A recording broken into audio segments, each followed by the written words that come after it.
다시 들어갈게요. 아, 거울이 다 보여. 나는 어떻게 무시무시랑 됐더니 거울이 다. 아, 내가 이거 다시 찍. 괜찮아요. 그거는 내가 나중에 할게요.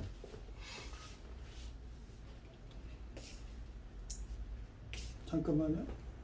그거를 저기 하고 이거를 좀. 아니 칠판을 칠판이 맞는데 뭐 싫어.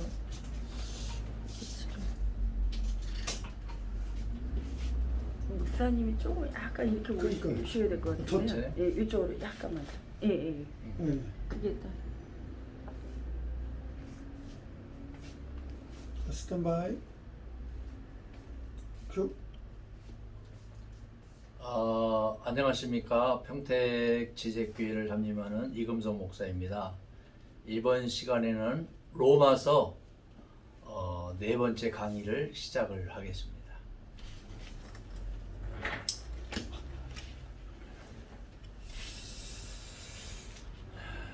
초록의 물결이 넘실거리는 6월 달이 시작이 되었습니다. 그래서 많은 다사다난했던 지난 일기를 뒤로 한 채 우리는 어둠 속을 배회하는 터널 속의 인간들이 되어버린 것 같아요. 뭔가 술래잡기 하는 듯한 안타까운 현실. 그래서 아직도 사회적 거리 2단계를 벗어나지 못하고 그렇게 교회들이 20%의 인원밖에 모이지 못하는 안타까운 현실을 보면서 과연 코로나 종국은 끝날 것인가? 이 회의적인 시각을 갖고 있음에도 불구하고 여전히 하나님은 살아계셔서 저와 여러분의 모든 역사를 일으키시는 그런 일이 있는 줄 믿고 감사를 드립니다. 자, 이번 시간에는 사도론입니다. 사도론 아포스톨로스라고 아포스톨로스. 근데 그 사도가 되기 위한 조건이 약 서너 가지가 있지 않습니까?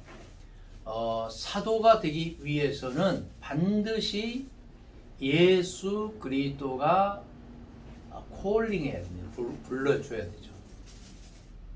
예수 그리스도가 반드시 콜링을 해 주셔야 되고, 두 번째는 예수 그리스도로부터 3년 6개월 어간에 걸쳐서 교육을 받아야 되지 않습니까? 그 다음에 세 번째로는 예수 그리스도께서 파송을 해 주셔야 돼요. 예수 그리스도께서 파송을 해 주셔야 돼요. 그 다음에 마지막으로 부활의 증인이 되어야 됩니다. 자, 그렇다면 복음서에 나타난 사도론은 어떤 사도론일까요?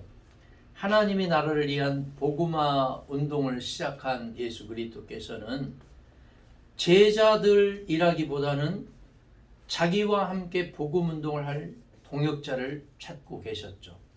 그래서 1차적으로 만난 사도들은 세례자 요한에게서 넘어온 출신의 두 형제인 베드로와 안드레, 또 요한과 야고보는 평범한 사람들에 불과했습니다. 그리고 그들은 나머지 몇 사람들을 갈릴리 가나에서 예루살렘에서 유월절을 지키며 세례자 요한의 회개 운동에서 또 사마리아를 통해서 갈릴리에서 부르고 세우셨죠. 어찌 보면은 갈릴리 호수 근동에 있던 가장 평범한 사람들, 어부들. 그런데 이들에게 주님의 말씀은 나를 믿으라 이렇게 말씀하시지 않고 예수님이 뭐라고 말했어요? 나를 따르라고 했지 않습니까? 그리고 그들에게 사람을 낚는 어부를 말씀하셨습니다. 이것은 제자들에게 동역자가 되는 것일 뿐만 아니라 제자이지만 다른 제자를 삼는 사도의 역할까지 부여하셨습니다. 이것은 복음화의 단계성과 연계성을 의미하겠죠. 그리고 역사적인 점진성도 의미합니다. 이것은 어찌 보면은 세리 마태를 부르면서도 예수님은 나를 믿으라 말하지 않고 나를 따르라고 하셨습니다. 그리고 마태는 주님을 따랐고 복음화의 본질이 나타나고 있습니다. 마태의 집에서 앉아서 예수님은 음식을 잡수셨고 복음화의 보다 구체적인 단계가 모여지기도 하였습니다. 그러나 바리새인들이 율법주의 사고방식으로 제자들에게 이렇게 말하죠. 어찌해서 너희 선생은 세리와 죄인들과 함께 음식을 먹느냐. 예수께서 들으시고 주신 말씀이 있어요. 복음은 바로 주님의 뜻과 철학과 정신과 사상과 신학이었습니다. 예수님이 이렇게 말합니다. 건강한 자에게는 의원이 쓸데없고 병든 자에게라야 쓸데있느니라. 너희는 가서 내가 긍휼을 원하고 제사를 원치 아니하노라 하셨듯이 무엇인지 배우라. 내가 온 것은 의인을 부르러 온 것이 아니고 죄인을 부르러 왔노라. 할렐루야. 마태복음 9장 10절에서 13절 말씀입니다. 당시 유대인들이 가장 경멸하는 직업이 뭐였을까요? 세리였습니다. 세리는 로마 제국을 위해서 세금을 모아 바치는 일을 하였습니다. 그 일을 아무도 하지 않으려고 하자 로마는 세리들에게 좀 붙여서 토색을 해도 눈 감아주는 그런 일이 있었죠. 그러므로 돈에 관심이 있는 자들이 그 직업을 택하게 되었고 지탄을 받으면서도 부를 축적하였고 고민도 하다가 이직을 하기도 하였던 겁니다. 삭개오도 세리로서 돈이나 벌고 있다가 주님을 따른 후에 세리직을 팽개치고 예수 그리스도를 따르는 것을 볼 수 있지 않습니까? 누가복음 19장 말씀입니다. 주님의 이런 복음이 설교가 계속되고 있으나 아직은 복음화는 요원한 상태였습니다. 아직도 직업의 기초를 따지고 있어요. 그리고 아직도 교회에서 의인과 죄인을 구별하려 하고 있습니다. 복음이 무엇입니까? 아니 주님의 말씀이 무엇인데 교회가 기독교가 주님의 말씀이나 복음에는 아랑곳하지 않고 종교적인 인습으로 의인과 죄인을 구별하려 한단 말입니까? 맨 나중에 부름받은 가롯 사람 유다는 주님의 복음 자체를 전혀 중시하지 않은 데서 그런 비복음적인 사고방식에 있지 않았나 생각을 합니다. 요즘에 교회의 문제는 저는 종교인의 문제라고 생각합니다. 종교인가 그리스도인가? 후안 칼로스 목사님이 지었던 종교인가 그리스도인가? 어찌 보면 우리의 공동체, 우리의 교회 정말 예수 그리스도의 교회인지 아닌지 생각해 봐야 될 일인 것 같습니다.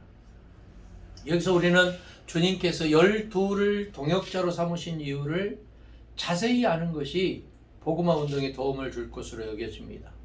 마태복음이나 마가복음에 12를 부르시고 세우시고 사도로 삼으신 이유가 밝혀져 있습니다. 주님은 오늘의 목회자나 교육자들이 복음을 전달함으로써 끝이 나는 사역이 아니라 24시간 내내 주님과 함께 지내시기를 원하십니다. 예수의 사람인지 예수와 함께 동행하는지 예수의 뜻이 이 땅에 이루어지기를 원하는 그런 일이 있는지 내 삶 속에 과연 예수의 사람으로서 부끄러움이 없는 삶을 살고 있는지. 물론 12명이 언제나 공동생활을 한 것은 아니었으나 대부분이 공동생활을 하는 경우였습니다. 자주 빠지고 종종 불참하는 제자들도 적지 않았겠죠.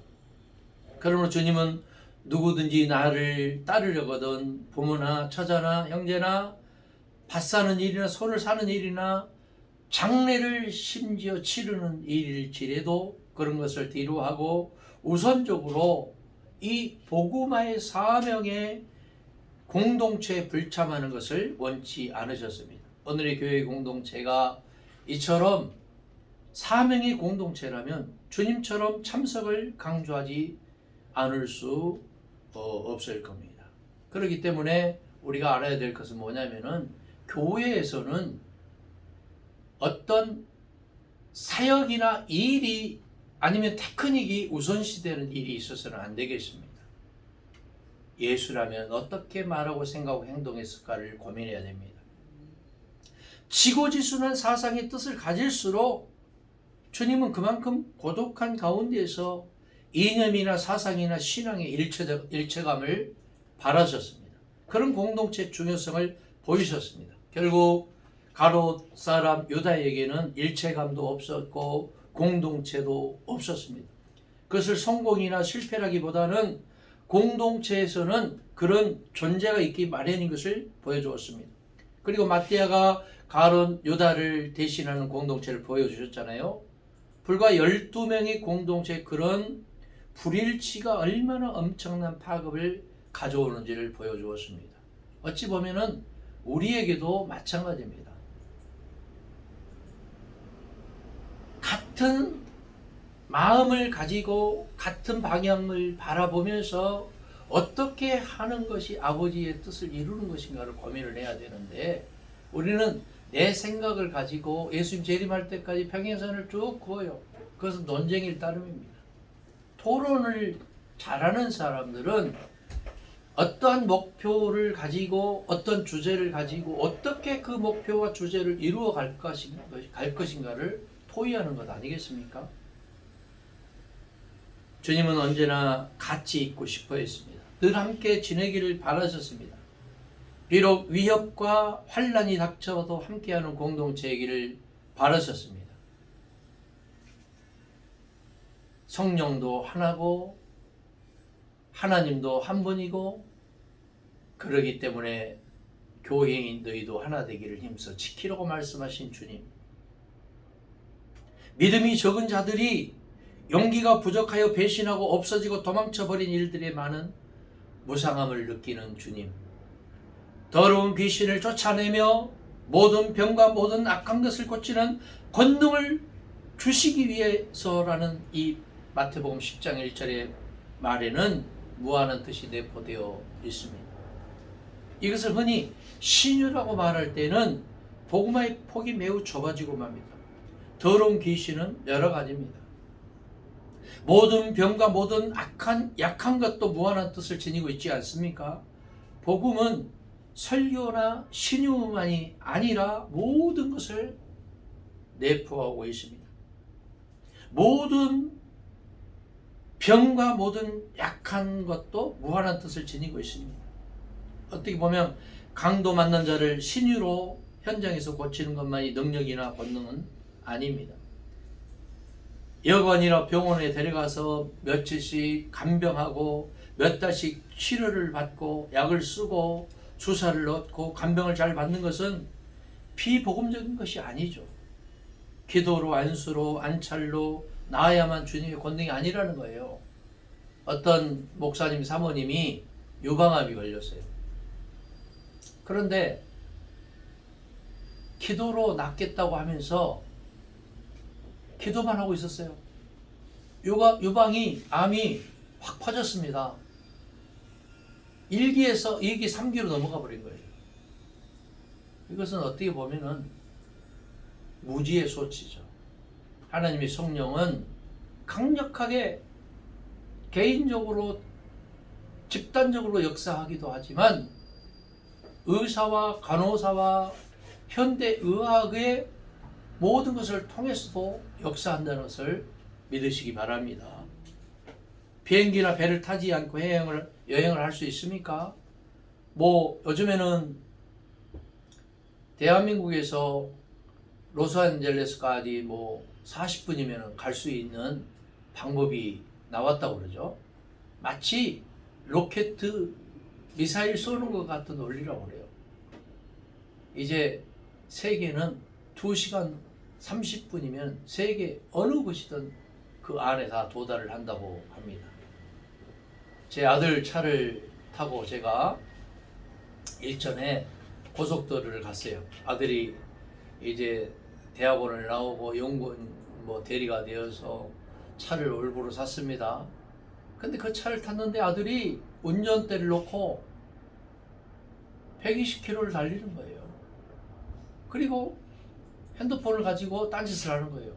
제가 너무 놀라서 애야 핸들을 잡고 핸드폰 보지 말고 집중해서 운전을 해야지. 그러니까 아들이 그러는 거예요. 아빠 걱정하지 마세요. 자율주행차예요. 그래서 제가 믿을 수가 없잖아요. 그래서 안전벨트도 맸지만은, 예? 손을 꼭 잡고 뭐 팔에 쥐가 날 정도로 갔는데, 어머, 신기하게도 이 차가 핸들도 잡지 않고, 브레이크도 밟지 않았고, 엑셀레도 밟지 않았는데도 불구하고, 자율적으로 주행을 하는 거예요. 요즘 세상이 이렇게 변했습니다. 혹자는 그런 노래도 부르잖아요. 테스 형, 세상이 왜 그래? 테스 형, 세상이 요즘 왜 그래? 테스 형, 세상이 왜 그래? 세상이 요즘에 왜 그래요? 완전히 이상하게 돌아가는 이상한 나라의 앨리스가 되어버리고 말았어요.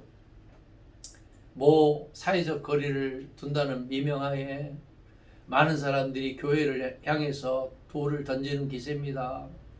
목사를 뭐 이상하게 부르기도 하고 교회 가면 이상한 사람들이라고 눈총을 주기도 하고 이렇게 종교적으로 자꾸 교회를 바라보고 교인들을 바라보는 이 시기에 우리가 과연 어떻게 신앙하는 것이 아버지의 뜻을 이루는 길인가?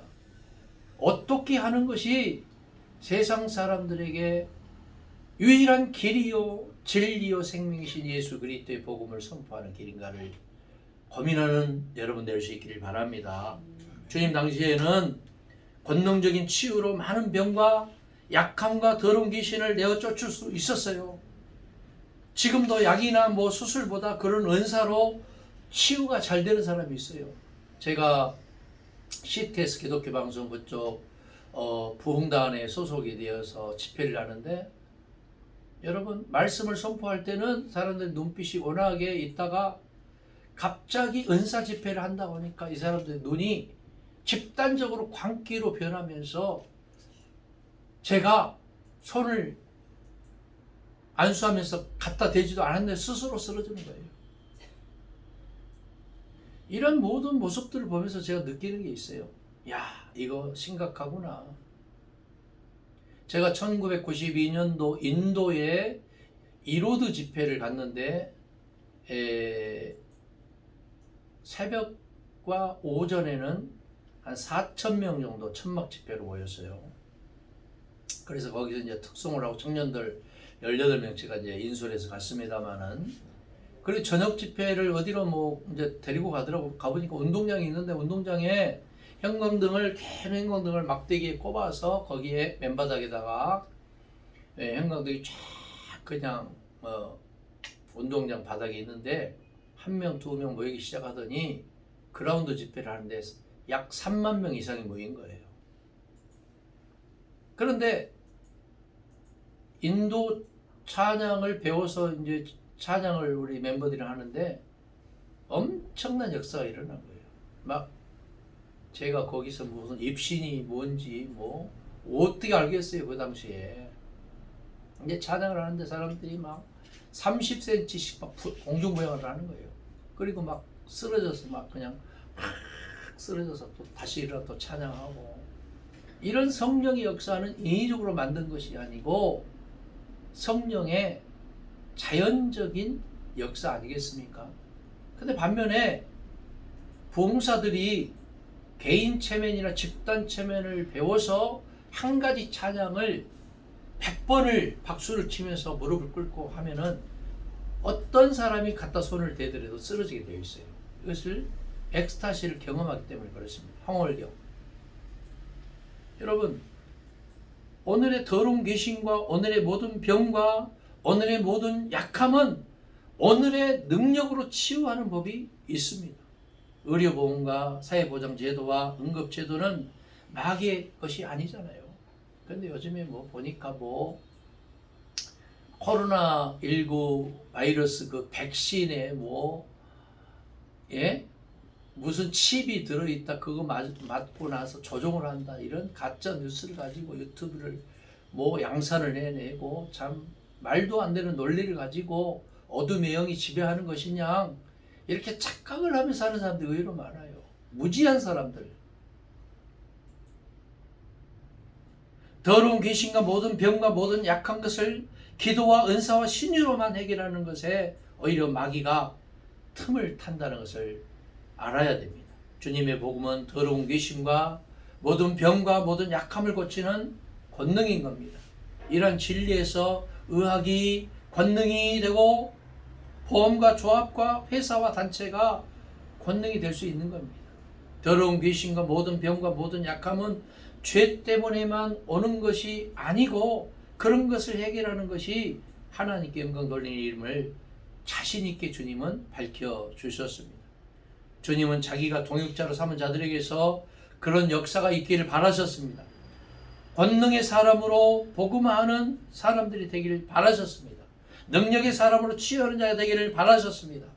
그러나 주님은 어떤 주술자로나 요술자로나 최면하는 사람으로서가 아니라 진실로 믿음으로 그리고 능력으로 모든 병과 약함을 고치고 강하게 하는 복음화를 말씀하셨습니다. 요한복음에서는 복음이라는 말이 왜 없을까요? 요한복음에서는 복음을 말씀이라고 말하고 있지 않습니까? 사도를 제자라고 부르고 있는 겁니다. 그렇기 때문에 복음서에 나타난 이 아포스톨로 쓰인 사도들은 어찌 보면 주님이 부르시고 주님이 가르치시고 주님이 파송하신 또 부활의 목격자들인 것입니다. 자, 그렇다면 사도행전에 나타난 사도론이 있죠. 가롯 유다가 죽어 없어진 11사도들은 가롯 유다 자리에 마띠아를 선출했습니다. 사도 바넬이나 사도의 전열을 가다듬고 또 다른 세계를 향해서 함께 일할 자를 보충한 겁니다. 물론 마띠아를 보충한 후에는 야고보가 순교를 당하여도 사도를 보충하지는 않았죠. 순교가 아닌 자살을 한 이탈자 유다의 자리를 어명으로 그냥 남겨둘 수 없는 일이었습니다. 사도들은 그야말로 모든 일에 개척 상태였습니다. 이제는 모든 것을 그들 자체로 수행해야 했습니다. 그들은 모여서 의논하고 기도했습니다. 오순절에는 저희가 다 성령으로 충만했습니다. 그리고 방언도 했습니다. 마치 세술에 취한 사람들 같았어요. 특히 베드로가 앞장서서 소리 높여 예수 그리스도를 증거하였습니다. 하나님이 나를 선포하셨던 예수 그리스도를 어찌 보면은 요즘 말로 하면은 새 교주로 모셨습니다. 베드로가 증거한 주님은 너희가 무고한 예수를 십자가에 못 박아 죽였으나 하나님이 살리셨는데 그가 곧 주와 그리스도가 되게 하셨다는 겁니다. 저희가 베드로와 사도들의 설교를 듣고 찔려서 회개하고 예수 그리스도의 이름으로 세례를 받고 죄 사함을 얻으며 성령을 선물로 받았는데 이날의 제자의 수가 3,000이나 더했다고 사도행전 2장에서 말씀하고 있지 않습니까? 물론 베드로에게서도 하나님 나라보다는 예수 그리스도 자체였습니다. 그 사도들은 사도들을 도울 7명의 일꾼들을 뽑았는데 사도행전 6장에 보니까 믿음과 성령이 충만한 사람 7 일꾼이라고 말했는데 요즘 성경 타이틀 제목에 보니까 7 집사라고 표현하고 있어요. 굉장히 잘못된 표현이죠. 선지자도 세웠고 교사와 선교사직을 두었고 각 교회에서 장로직을 임명을 했고 사도들과 선지자들과 교사와 선교사와 장로들이 예루살렘 교회에서 또 노예 대회를 열기까지 했습니다. 그 후에는 장로직에 감독직도 임명을 했고 집사직도 세웠습니다. 그리고 사도와 선지자와 전도자 또 복음 전하는 자를 병행을 했지 않습니까? 이들을 에베소 4장 11절에서는 목사 또는 교사로 부르기도 했습니다. 이렇게 사도들의 교회는 조직되고 되며 예루살렘에서 시리아로 뭐 터키로 그리스도로 마게도냐로 그리고 구부로 살라미 이태리 로마 그리고 스페인까지 선교되고 개척이 되었습니다. 근데 이상하게도 사도행전 13장 14장에 보니까 그 12장까지는 두 사도가 베드로와 요한 일행을 두 사도로 말을 했던 반면에 13장 14장에서 두 사도가 갑자기 나타나겠는데 두 사도가 과연 누구였을까요? 그것은 바나바와 바울이었던 것입니다. 바나바와 바울이 갑자기 두 사도로 등단을 하게 돼요. 그러니까 사도행전의 저자인 누가가 베드로의 영적인 제자잖아요. 그래서 사도행전 1장에서 12장까지의 주 무대가 예루살렘 교회였고 거기 수장인 베드로였어요. 반면에 13장부터 28장까지는 안디옥과 에베소 교회가 주 무대였고 거기 수장이 바울이었죠. 이 두 양자의 간격을 좁히기 위한 누가의 어떻게 보면 화해 제스처가 아니었나 이렇게 생각을 해볼 수 있습니다. 자, 그렇다면 바울의 사도론이 나오게 되지 않습니까? 바울은 자기 자신을 예수 그리스도의 사도라고 말할 수가 없었죠. 왜 그랬을까요? 아니, 예수 그리스도의 사도가 되기 위해서는 예수님이 직접 콜링을 해야 되고 예수님에게 트레이닝을 받아야 되고 예수님에게 샌딩을 받아야 되지 않습니까? 그리고 부활의 목격자가 돼야 되지 않습니까? 근데 바울은 이런 경험이 단 한 번도 없었기 때문에 자칭 사도라고 말하지 않습니까? 아니, 저 돌대가리 개바와 같은 자도 사도인데 나는 저 개바보다 훨씬 많이 배웠고 로마의 시민권자고 베냐민 지파인 내가 사도가 되지 못할 이유가 뭐냐? 나도 사도다. 자칭 사도론이 등장하지 않습니까? 초기 기독교와 교회의 결정적인 오류는 뭐냐면은 예수 그리스도의 복음을 기초한 기독교 교회가 아니라 유대주의와 영지주의와 신비주의로 창립한 바울의 복음에 기초한 기독교 교회에 있었던 겁니다. 이것은 예수 그리스도의 원식 교회와는 전혀 달라진 기독교와 교회인 겁니다. 그런 까닭에 지금까지 기독교 교회를 새롭게 기경하지 않으면 안 되는 데 있는 겁니다. 이런 일의 발단은 바울이 나타나서 예수 그리스도의 사도론과 복음론과 교회론을 달리한 데 있다는 겁니다. 바울은 사도론을 달리하게 되는데 주님으로부터 직접 부르심을 받아 교육과 훈련을 받은 후에 보내심을 받은 자들을 사도로 한다는 12사도들의 사도론을 일축을 하고 자기와 같이 선교 사역에 있는 자들을 모두 사도요 제자로 말하였습니다. 그러나 예수는 12사도들을 직접 부르시고 교육하시고 보낸 자들을 아포스톨로스, 영어로 말하면 어포스틀이라고, 이러한 사도론을 영적으로 부르신 자들에게까지 사도라고 적용하면 교회는 결국 사도투성이가 되고 말 겁니다. 그래서 우리가 알아야 될 것은 뭐냐면은 사도와 선교사와 목회자와 사도직 계승자를 분명히 해야 될 필요가 있는 겁니다. 사도는 뭐냐? 예수님에게 직접 부름을 받고 교육을 받고 파송을 받고 부활의 증인이 되고, 그 다음에 사도직 계승자는 지금의 목회자들처럼 성경 말씀대로 예수 그리스도의 복음대로 사도직을 계승을 받아서 복음을 대언하고 운반하는 자들을 사도직 계승자라고 하는 겁니다. 그러므로 사도라는 말은 사도 당시부터 12사도들에게만 적용시켜야 될 말이다, 그 말이에요. 그러나 바울은 예수를 직접 만난 경험이 없는데도 불구하고 자기도 사도로 부름을 받았다며 자칭 사도론을 주장해서 사도론의 혼선을 빚게 하고 있지만 결국 바울이 이렇게 말할 수밖에 없는 이유는 뭘까요? 그거는 뭐냐면은 자기도 이방인의 목회자요 선교사요 예수의 제자이기 때문에 자기도 사도직 계승자다 하는 것을 그렇게 표현했던 것 같습니다.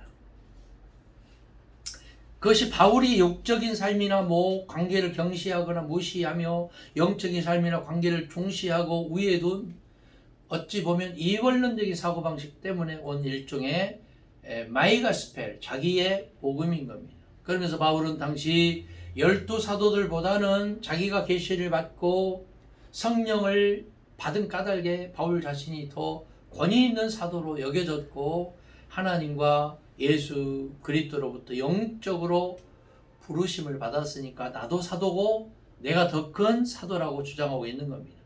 그래서 고린도후서 11장 5절에 뭐라고 말하고 있냐면은 나는 지극히 크다는 사도들보다 부족한 것이 조금도 없는 줄로 생각하노라. 지극히 크다는 베드로와 야고보와 요한보다도 부족한 것이 조금도 없다. 그래서 나도 사도다. 그런 얘기예요. 고린도후서 12장 11절에서는 내가 어리석은 자가 되었으나 너희가 억지로 시킨 것이니 나는 너희에게 칭찬을 받아야 마땅하도다. 내가 아무것도 아니나 지극히 크다는 사도보다 조금 더 부족하지 아니라 내가 어리석은 자가 되었으나 너희가 억지로 시킨 것이니 나는 너희에게 칭찬을 받아야 마땅한 거 아니냐. 내가 아무것도 아니라 지극히 지금 크다고 말하는 저 베드로, 야고보, 요한보다 내가 좀 더 부족하지 않다. 내가 더 똑똑하고 내가 더 많이 계시를 받고 내가 영적으로 더 분별력이 있고 내가 더 많은 사람들에게 칭찬을 듣는 위대한 바울 아니냐. 그렇기 때문에 나도 사도다 그런 얘기예요.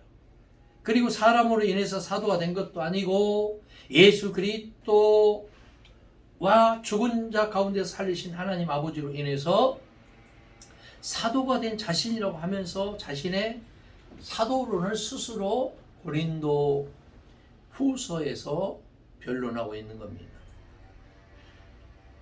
고린도후서 12장 11절 이후에 또 갈라디아서 1장 1절에서 뭐라고 말하고 있습니까?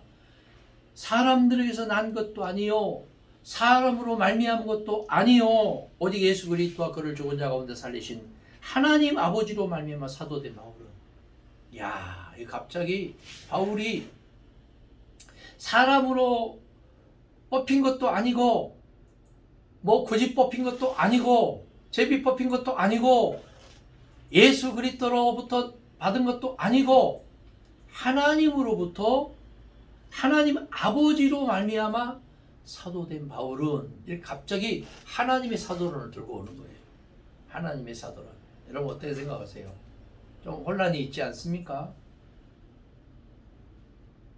갈라디아서는 주 50년경에 쓰여진 서신입니다. 12사도나 자칭 사도라고 주장하는 바울을 제외하고 사도라고 공공연하게 말하는 자들이 아직은 전혀 없던 때 바울은 자기 동역자들에게 다 사도라는 말을 붙였어요. 그들이 다 12사도나 다름없는 사도라면 사람으로 나거나 사람으로 말미암은 사도가 아니고 누구란 말입니까?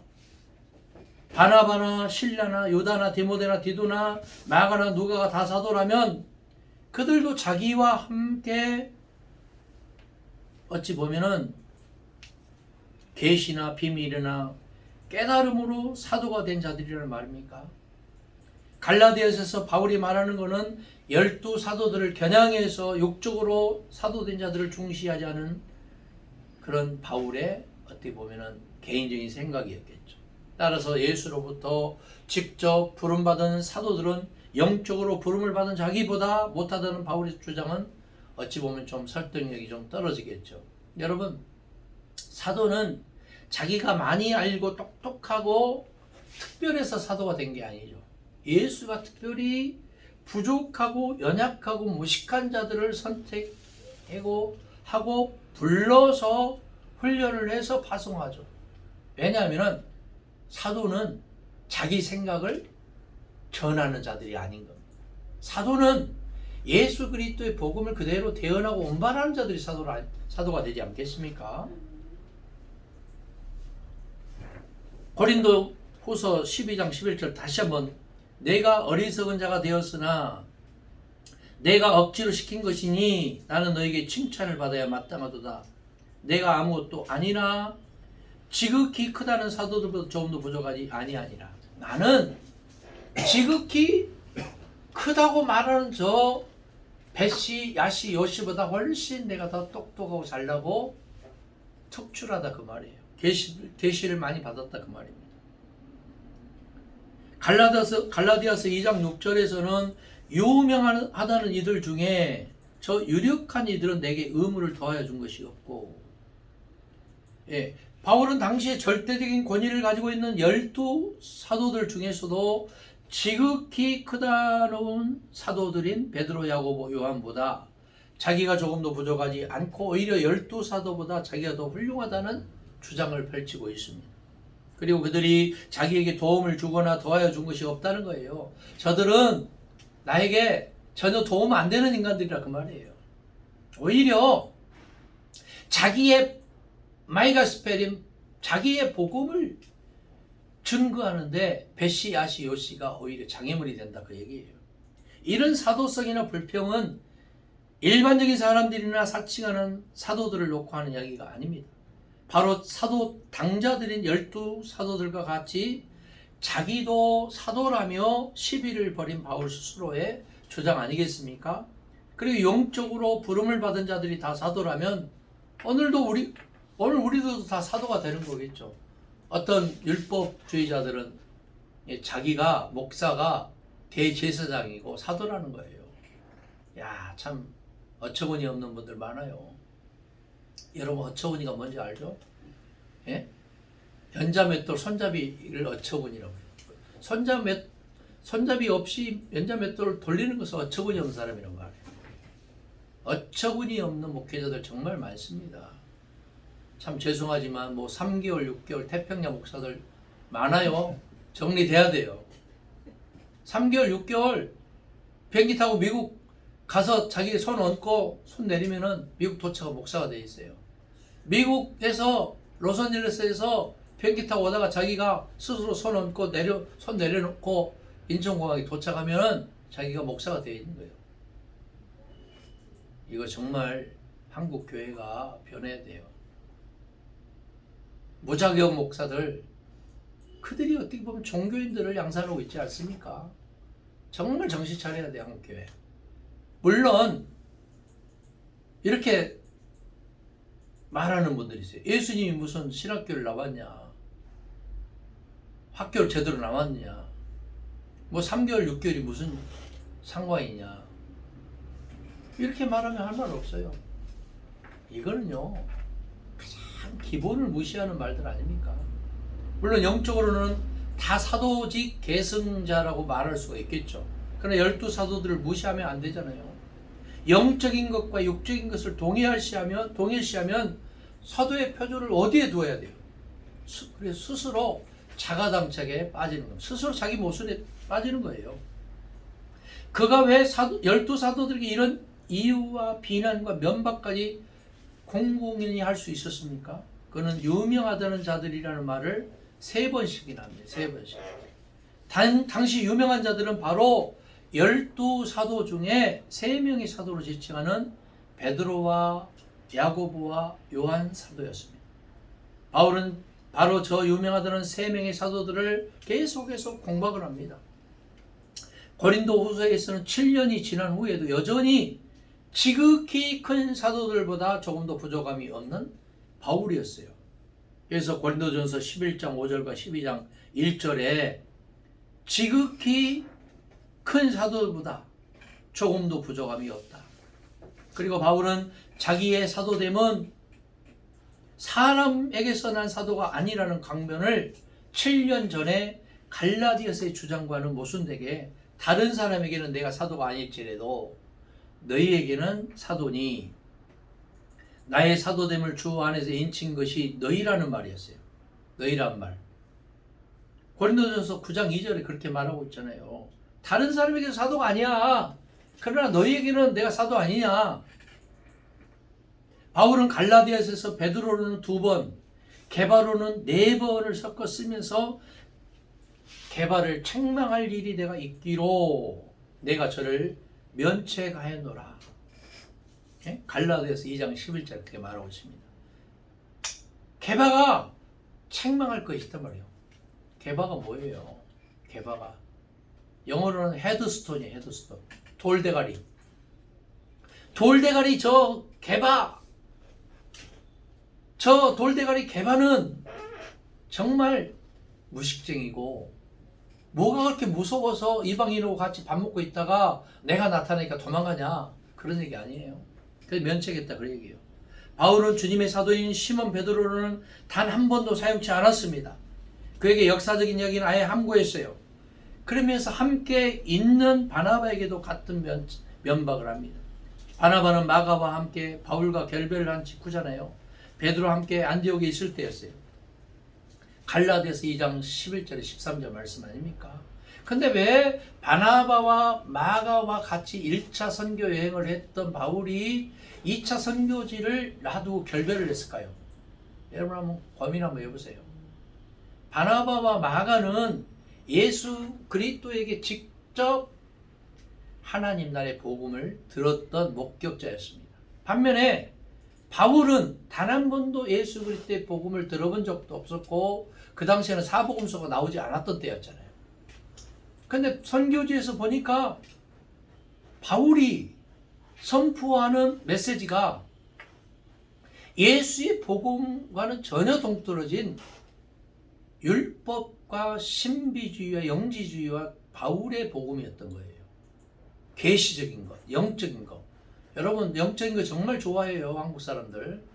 계시적인 거 정말 좋아해요. 제가 기도원 집회 가면은 좀 성경에 있는 복음서에 있는 말씀 전하면은 힘이 없다는 둥, 뭐 메시지가 약하다는 둥, 뭐 신비적인 거 영적인지 하고 육적인 것이라는 둥.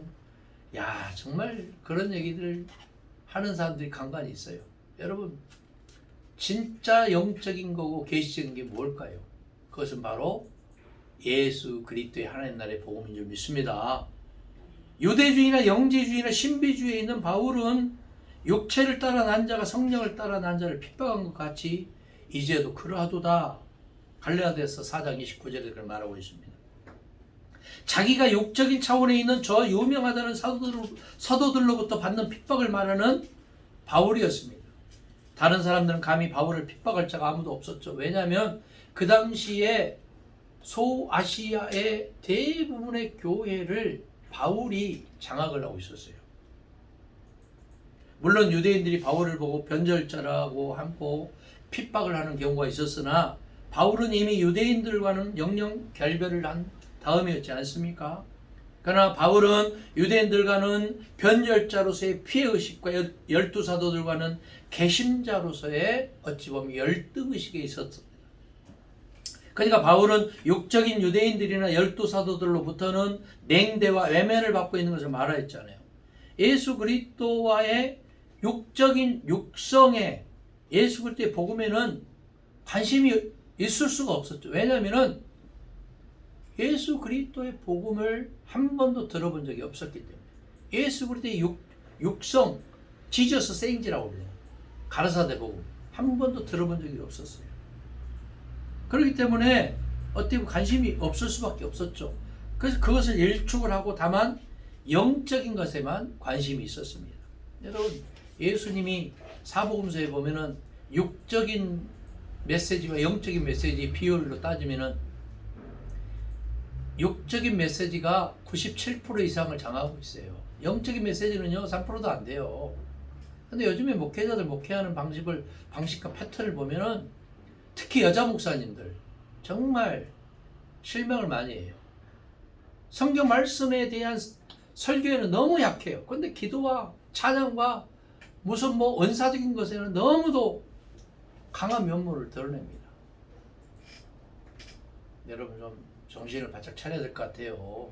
특히 여자 목회자들, 제가 남자라고 해서 뭐 남성 뭐 편향적인 시각을 갖고 말하는 게 아닙니다. 지금 전도지 현장, 선교지 현장 한번 둘러보세요. 여러분 주위를.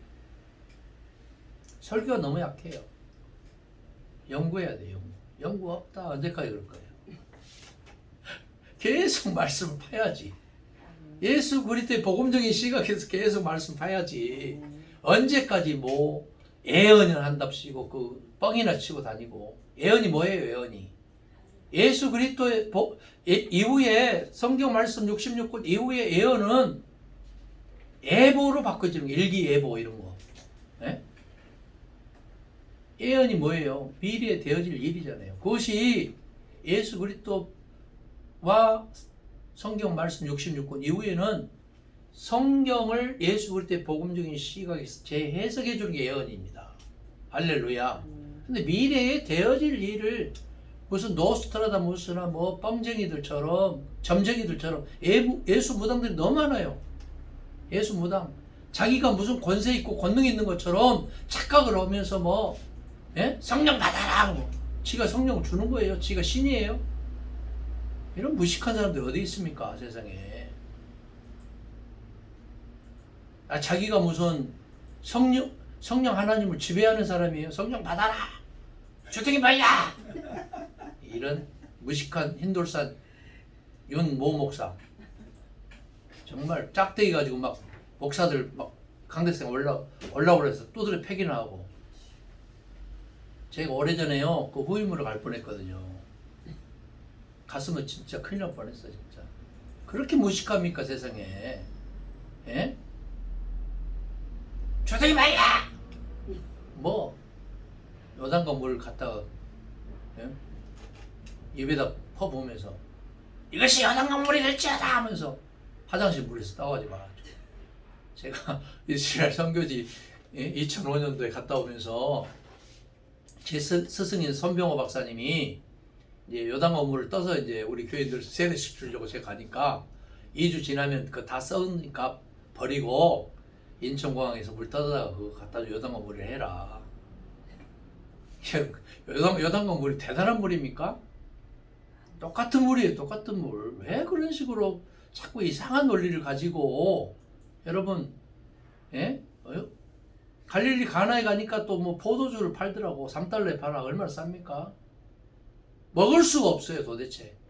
가나에 혼인잔치 나오면 포도주 먹을 수가 없더라고. 그래서 독일의 함부르크에 가니까 정말 맛있는 포도주 갈릴리 호수에 배 띄워놓고 거기서 성찬을 치겠잖아요.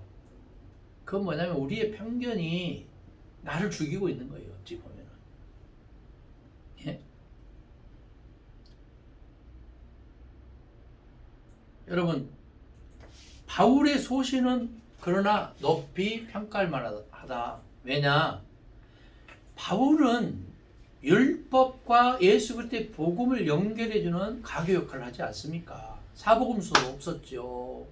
예수로부터 직접 하나님 나라의 복음을 듣지도 못했죠. 그럼에도 불구하고 바울이 얼마나 위대한 사람입니까?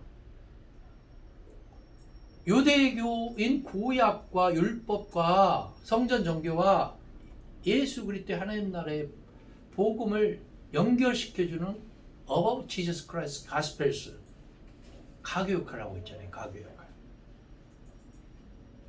그는 자기가 정립한 자기의 사상을 유대교회 앞에서나 12사도들 앞에서 자신 있게 그런데 나의 복음으로 우리는 예수의 복음만 있는 줄 알았더니 나의 복음이 있단 말이에요. 바울의 나의 복음, 내가 전한 복음. 로마서 2장이나 16장 한번 보세요.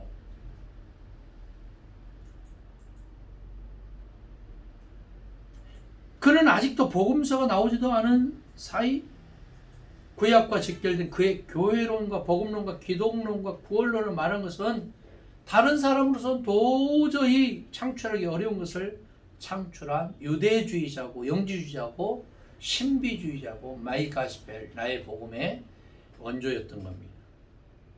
문제는 이러한 바울의 복음이 아니라 바울의 복음을 예수 그리스도의 복음과 동일시 하거나 그보다 더 앞세우거나 능가를 하는 복음으로 여기는 기독교 교회에 있다 그 말이에요. 바울의 복음은 바울의 복음인 거지 아무리 성경에 들어와 있어도 예수 그리스도의 복음을 능가할 수는 없는 거예요. 여러분 바울이 히브리서를 포함한 14권의 서신을 쓰면서 그 편지가 후대에 성경에 들어오리라고 꿈에도 생각하지 못했을 겁니다. 그 아래 있어야 할 복음인 겁니다. 아무리 구분치 못하고 있는 사람 때문에 예수 그리스도의 역사보다는 바울의 역사에 있는 기독교와 교회인 까닭에 예수 그리스도의 복음으로 기경을 해서 새롭게 기독교와 교회를 기경해야 될 필요가 우리에게 있는 줄 믿습니다. 할렐루야. 철저히 복음을 막고 있고 둘러싸고 있는 껍데기를 전부 벗겨야 돼요. 양파 껍데기를 완전히 벗겨야 돼요. 그래야 양파를 볼 수가 있는 겁니다. 자, 다메섹 도상에서 영적으로 예수를 만났던 바울은 그 아라비아에 가서 17년 동안 자기의 복음을 완성한 후에 자칭 사도라고 주장을 하게 되나 예수 그리스도의 사도들은 아무도 그를 사도라고 인정하지 않았습니다. 3차례 이상에 걸친 전도 여행을 통해서 바울의 일대기를 살펴볼 때에 예수 그리스도에 대한 복음을 전파하는 선교사라고 보는 것이 타당하다 이렇게 말할 수 있겠습니다. 선교사 바울 생소합니까? 목회자 바울 생소합니까? 예수님의 제자 바울 생소합니까? 근데 그렇게 받아들여야 된다 그 말이에요. 바울은 예수 그리스도를 직접 대면한 사도가 아니에요. 요즘에 대면 비대면이 많이 뜨는 화두인 것은 분명합니다만은 대면과 비대면이 달라요. 여러분 아무리 비대면으로 예배를 한다고 해도 그게 예배 나오는 예배겠어요? 대면 예배를 해야죠. 바울은 예수를 단 한 번도 직접 육적으로 대한 적이 없었어요. 만난 적도 없었어요. 예수가 말씀하시는 육성의 복음을 단 한 번도 들은 적이 없었어요. 예수 그리스도의 사도들이 증거하는 예수 그리스도의 복음을 들은 적도 없었어요. 아니 들으려고도 하지 않았어요. 당시에는 사복음서가 쓰여지지도 않았기 때문에 예수 그리스도의 복음이 부재한 상태에서 자기의 복음으로 모장한 바울은 자칭 이방인의 사도가 될 수밖에 없었던 거죠. 그렇다고 해서 그 바울을 어느 누가 책망하거나 잘못됐거나 뭐 사입이나 이단이라고 말할 수 있겠습니까? 그 당시에는 바울로서는 최선을 다한 표현이었던 거죠. 그리고 그가 말한 복음은 예수 그리스도의 복음과는 전혀 상관이 없는 다른 복음을 말한 것이었습니다. 12사도들과는 합의나 일치를 본 적이 없는 사도론과 복음론이 그대로 정설이 된 것을 말하지 않습니까? 12사도들은 바울이 자기들과 같이 예수를 목격하고 교육을 받고 세움을 받고 분부를 받고 보내심을 받은 사도가 아님을 분명히 하고 있습니다. 12사도들은 가룟 유다 대신에 마띠아를 사도로 보충을 했지 바울을 사도로 사용하지 않았습니다. 사도행전 1장 23절 24절에 있지 않습니까? 그러니까 바울도 12사도들을 사도로 보기보다는 그냥 12로 말할 때가 있어요. 엄밀한 의미에서는 마띠아도 사도에 속할 수가 없던 거죠. 왜냐? 예수가 불러주지 않았기 때문에. 예수에게 훈련을 받지 않았기 때문에. 예수가 파송을 하지 않았기 때문에. 바울의 사도로는 따라서 선교사를 전제하고 있습니다. 12사도들은 바울에게 형제라는 말밖에 쓰지 않았어요. 고린도후서 3장 15절에 형제 바울, 사실상 예수 그리스도를 직접 대하지 않은 자로서 바울은 사도될 자격을 갖추지 못한 자라고 할 수 있습니다. 바울은 고린도 교회에서 교인들이 자기를 사도로 인정하여 주는 것에 대해서 감개무량하게 말하고 있습니다. 고린도전서 9장 2절에 보니까 다른 사람들에게는 내가 사도가 아닐지라도 너희에게는 사도니 나의 사도됨을 주 안에서 인친 것이 너희라. 너희가 인정을 해주니까 내가 사도다 그 말이에요. 다른 사람에게는 사도가 아닐 거야.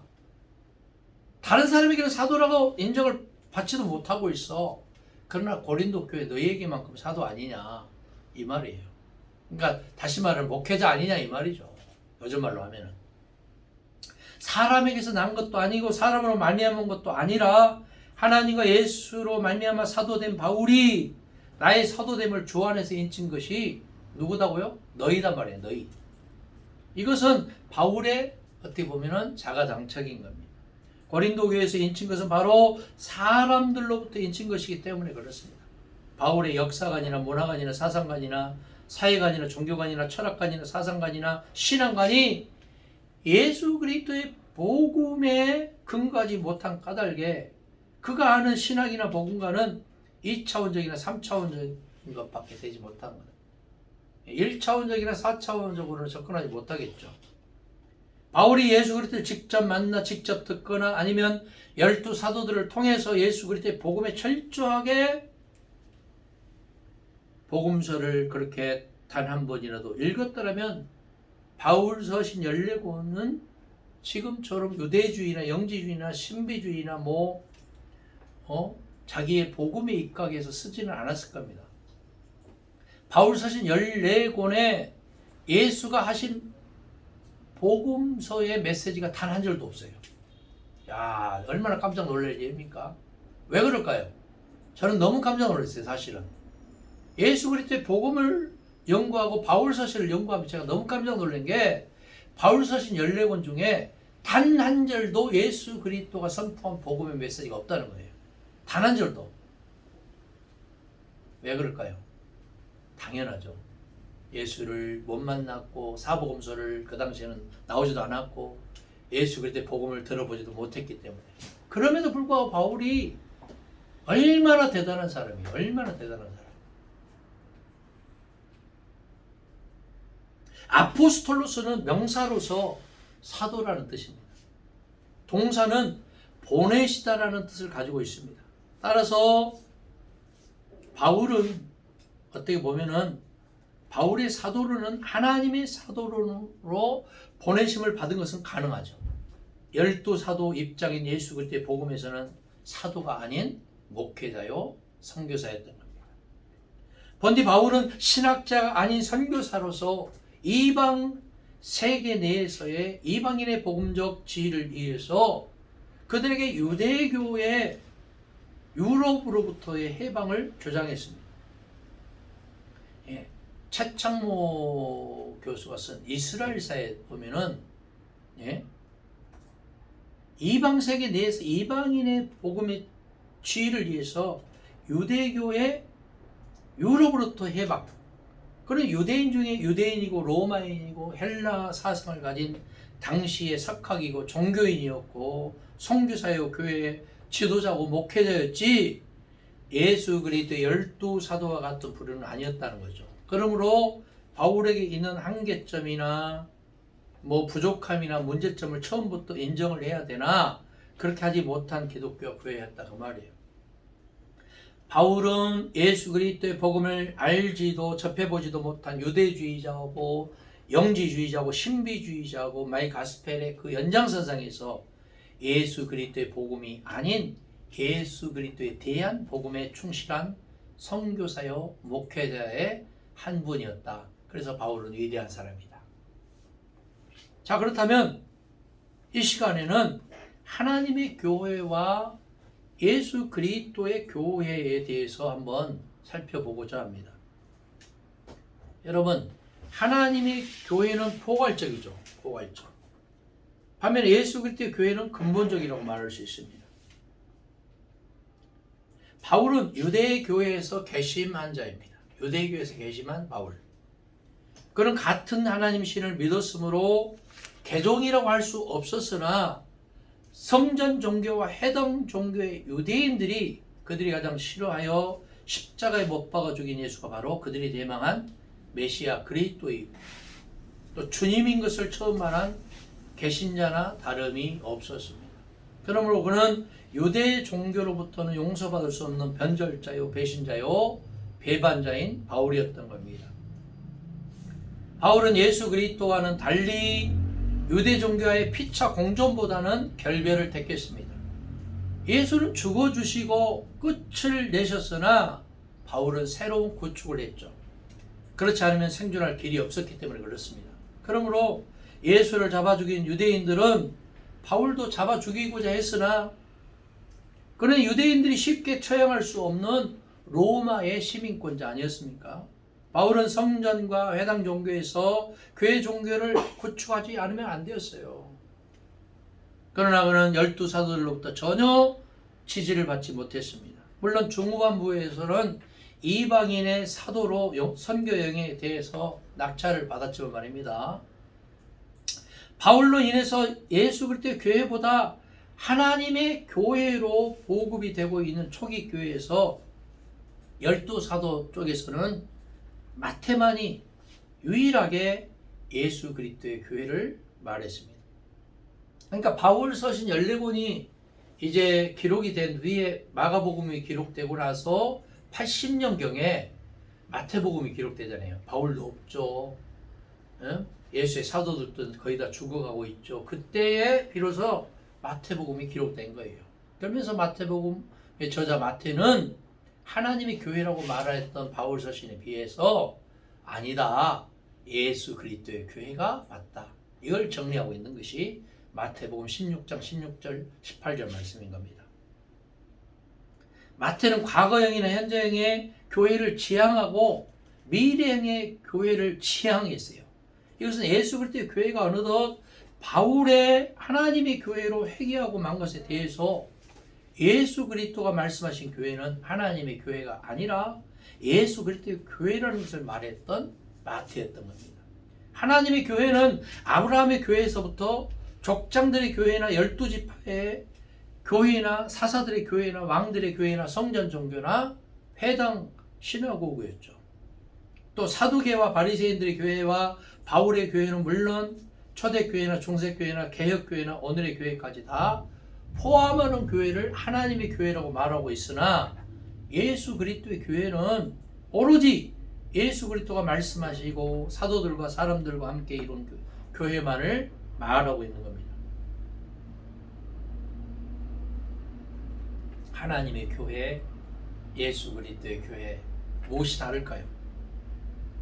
교회의 시작이나 창시나 설립자가 누구일까요?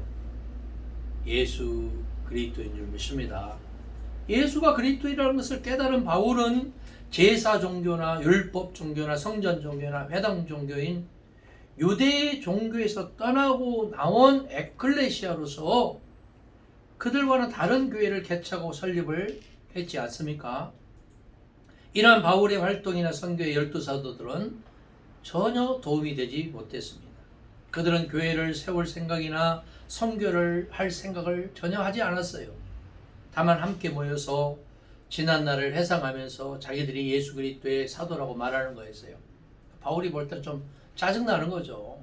아니, 바울이 보는 세계관은 이방 전체를 아울러서 복음을 확산해야 되는데 사도들은 예루살렘에 모여서 예수의 복음, 예수의 사도, 예수의 교회만 주장을 하는 거예요. 바울이 볼 때는 얼마나 화딱지가 나고 짜증이 났겠어요. 그래서 바울에게 있어서 이런 12사도들은 교회를 핍박하는 인상을 주었겠죠. 우선 지역을 피하면서 유대 종교의 중심인 성전 종교나 회당 종교에서 떠나고 나온 교회 종교의 확장을 하지 않으면 안 되었을 겁니다. 그리고 이방 선교를 나가지 않을 수 없었습니다. 이방 지역에는 바울을 죽이고자 하는 위협이 예루살렘이나 팔레스타인보다 적었어요. 이방 지역은 전부가 다 로마 정치하에 있는 지역으로서 보호를 받기도 했습니다.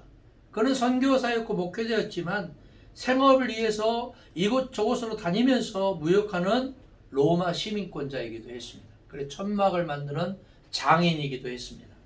그래서 그는 선교 현장에서 부딪히는 모든 선교 문제에 대한 해답을 주지 않으면 안 되었습니다. 그리고 회당과 같은 교회로 모이기 시작했습니다. 회당을 교회로 보기도 했다는 거죠. 이것을 바울은 예수 그리스도의 교회보다는 하나님의 교회라고 불렀습니다. 그러나 오늘까지의 교회는 예수 그리스도는 이름만이거나 복음도 부분적일 뿐이고 하나님의 교회 또 그래서 하나에서 10가지 전부가 다 바울 중심의 복음론과 구원론과 사도론인 동시에 교회론도 역시 예수 그리스도와는 전혀 다른 교회를 말하는데 그것이 하나님의 교회인 기독교 교회에 와 있다 그 말이에요. 요즘에 하나님의 교회로, 이단들이 하나님의 교회라고 많이 부르잖아요. 그 시초가 여기에 있는 거예요. 바울의 교회로는 예수 그리스도의 교회론과도 독자적인 것 아니겠습니까? 여러분 생각해봐요. 요즘 교회가 교회입니까? 요즘 교회가 교회예요? 예? 얼마나 넌센스입니까? 요즘 교회가 교회냐고요. 막대 먹은 영애씨, 막대 먹은 교회, 종교적인 편향성을 가지고 지금 이 교회가 지금 뭐 하는 거예요, 지금? 단 한 번도 잘못된, 예? 요즘 정치 행태 비판하는 교회가 됩니까? 문자 띠리러 가요. 주일날 오전 되면은. 정부 수칙에 뭐 그대로 따라가요. 교회 가지 말으면 안 가고, 정부에서 보낸 문자가 우선순위 되고, 지금 뭐 하는 건지 모르겠어요, 여러분. 이게 뭐예요? 이게 교회예요, 이게? 지난주에 제가 지난 시간에 뭐라고 말했어요? 하나님의 말씀이 무너지는 순간 강대상의 권위가 무너지고 목회자들이 타락하고 성적으로 물질적으로 명예적으로 타락을 하고 교회가 타락을 하고 종교인으로 돌아가는 것이 요즘 행태 아니에요. 이게 문제라 그 말이에요. 기경을 해야 돼요. 기경을. 사복음서에서 교회를 뜻하는 에클레시아라는 말은 마태복음에 있어요. 마태복음에는. 그러나 유대인들의 교회는 아브라함이 갈대아 우르를 떠나 가나안으로 부르심을 받아 나올 때부터 있었습니다. 그러나 유대인들의 교회는 이것을 어떻게 보면은 히브리 말로는 뭐라고 말해요? 칼이라고 그러죠. 칼. 창세기 28장, 35장, 48장, 49장 칼은 족장 시대는 부족 공동체였고 출애굽 시에는 민족 공동체였어요. 출애굽기 12장, 16장. 그리고 사사 시대나 왕국 시대는 국가 공동체나 다름이 없습니다. 여러분, 이스라엘 사람들은요, 그 칼 공동체를 굉장히 중요시하게 여깁니다. 그것을 떠나면은 죽음이에요. 직장에서 추방되고 가문에서 축출당합니다. 얼마나 무서운 집단인지 몰라요, 유대교인들. 정말 나쁜 인간들, 유대인들. 우리는 그 유대교에서 엑소더스 해야 되는 거예요. 율법에서 엑소더스 해야 돼요. 구약 종교, 성경 종교, 왕국 사관에서 엑소더스 해야 돼요. 신비주의, 영지주의에서 엑소더스 해야 돼요. 그것이 교회다 그 말이에요. 예수 그리스도 교회. 예수 그리스도는 교회를 통하여 하나님의 나라를 땅에서도 이루어지게 하는 센터를 말씀했으나 바울은 교회를 통해서 이신득, 이신칭의를 확보하는 중심지로 말했다 그 말입니다. 예수 그리스도는 성전이나 회당과 같은 고정된 장소나 모임을 말씀한 것이 아니었으나 바울은 성전이나 회당과 같은 고정된 장소와 모임을 말했단 말이에요. 그래서 요즘의 교회는 유형의 교회와 무형의 교회를 동시 패션으로 말하고 있지 않습니까? 여러분, 두세 사람이 모인 곳에 내가 그들 가운데 함께 하신다는 예수님의 메시지가 뭐겠어요? 예배당 건물을 마치 성전이라고 말해요. 성전. 뭐 솔로몬 성전, 요나 성전 해가면서 막 수르바벨 성전 하면서. 이게 뭐냐면 메모드한 거 자꾸 추구하는 이 종교인들 향해서 주님은 뭐라고 말씀하실까요? 요즘에 카페도 보면은요, 제 막내딸이 이제 저수지 한 가운데에서 카페를 하는데 한 40여 평이에요. 젊은 애들이 와서 보니까 들어보더니 내가 원하는 100평, 200평 카페 아니라 그러면서 나가는 거예요. 교회도 마찬가지예요. 조그만 교회 들어왔다가 휙 나가요, 바로. 왜 그럴까요? 목사님 얼굴이 깨재재하거나 뭐 양복이 구닥다리 양복 입었거나 예배당이 좀 초췌하거나 지하이거나 그러면 왔다 가는 거예요. 등록 안 하고. 그 기준이 뭐예요? 큰 거 좋아하는 거예요. 큰 거. 목사들도 내 마찬가지예요. 큰 거 되게 좋아합니다. 큰 거 좋아해요. 식당에 가도 큰 거 좋아하고 예배당도 큰 거 좋아하고 교회들 많이 모이는 거 좋아하고. 근데 여러분 죄송하지만 초대교회 예수님 교회에 뭐 3,000명씩 결신했다고 하니까 교회가 큰 줄 알죠? 13명, 14명 있어요. 예수님 당시, 바울 당시. 많이 모여 30명, 40명이었어요. 착각을 하면 안 돼요, 여러분. 예? 왜 자꾸 인위적인 자기 생각을 가지고 내 생각과 다르면 틀렸다라고 말합니까? 왜 정죄를 하고 예? 판단하는 재판관으로 행세를 해요? 지적질하고 손가락질하고 내 생각과 다르면 무조건 틀린 거예요. 얼마나 넌센스예요, 여러분.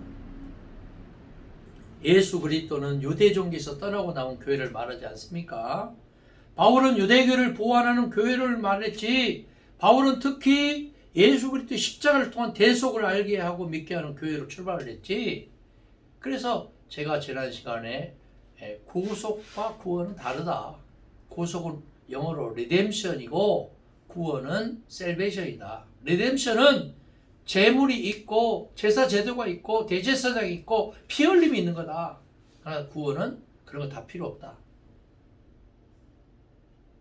바울은 특히 예수 그리스도의 십자가를 통한 대속을 알게 하고 믿게 하는 교회로 출발했잖아요.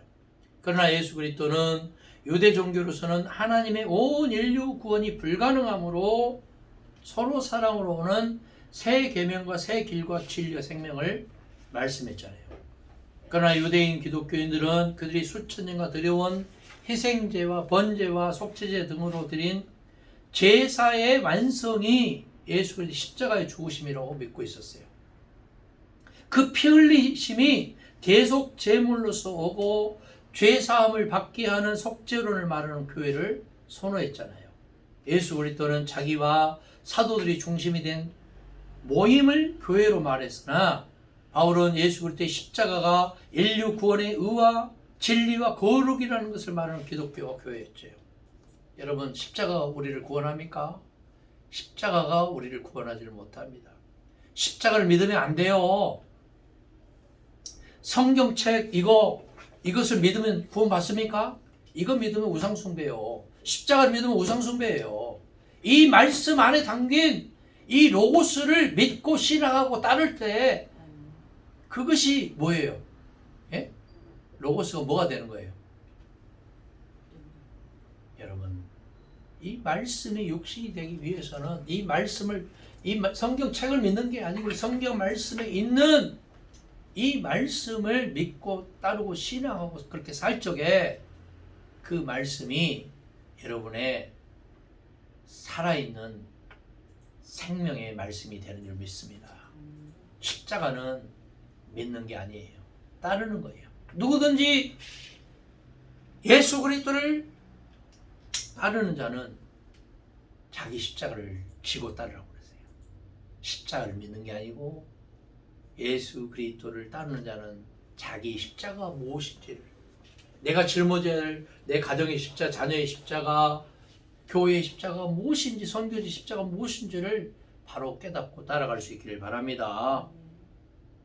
예수 그리스도는 자기와 사도들이 중심이 된 모임을 교회로 했으나 바울은 예수 그리스도의 십자가가 인류 구원의 의와 진리와 거룩이라는 것을 말했잖아요.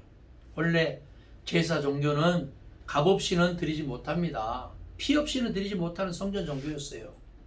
이것을 예수 그리스도가 무상으로 십자가를 지시고 속량을 하여 주셨다는 바울은 예수 그리스도의 십자가가 하나님이 제일 기뻐하시는 제물이 되고 이를 믿는 자에게는 죄사함을 입는 가장 큰 은혜를 말하는 바울이었어요. 이런 바울은 역시 예수 그리스도의 교회나 예수 그리스도의 복음과는 거리가 먼 교회론과 복음을 말할 수밖에 없었죠. 왜냐? 예수를 만나지 못했기 때문에 그렇습니다. 바울은 하나님이 피로 값주시고 사신 교회를 말했어요. 그래도 역시 바울은 엄청난 목회자 선교사 아니었습니까? 왜냐? 예수를 만나지도 못했고 사복음서를 보지도 못했지만 유대교의 성전 종교, 해당 종교를 떠나서 하나님의 교회로 가야 된다. 하나님의 복음으로 가야 된다고 말했기 때문에 위대한 사람 아닙니까? 바울은 갈라디아서 2장 5절에서 주님이시고 머리이신 예수 그리스도를 하나 예수 그리스도의 직계들인 12 사도들의 교회보다는 자기가 세우는 교회만이 복음의 진리라고 말하는 거예요. 바울은 그가 죽기 전에 그런 소망대로 마음껏 1차에서 3차 선교 여행을 하며 교회를 개척을 했습니다. 계시록의 7 교회를 요한 계열에서 세운 교회로 보더라도 바울의 교회가 요한의 교회보다는 2배 이상 되었을 겁니다. 에소보드 사빌라, 에베소 교회, 서머나 교회, 버가모 교회, 두아디라 교회, 사대 교회, 빌라델비 교회, 라우디아 교회, 이 요한 계열이 세운 교회를 요한계시록에 말하고 있으나 그 당시에 바울의 교회는 요한 계열의 교회보다 2배 이상이 되었다. 예수 그리스도는 자기의 십자가나 자기 교회를 제사 종교의 제의적인 제물로 연관을 시킨 적이 없습니다. 물론 유대적인 신앙인이나 그렇게 믿으며 말한 적이 있으나 하나님은 일찍이 제사 행사나 뭐 대회 행사나 안식이나 기타 명절을 지키며 사람들이 하는 종교 행사에 대해서 간절히 거부하는 말씀을 했습니다. 그러나 유대인들은 이러한 것을 그만둔 적이 없었어요. 그들은 하나님의 말씀이나 예수 그리스도의 복음보다는 자기들의 전통적인 신앙을 더 중요시 했어요. 추종을 했어요.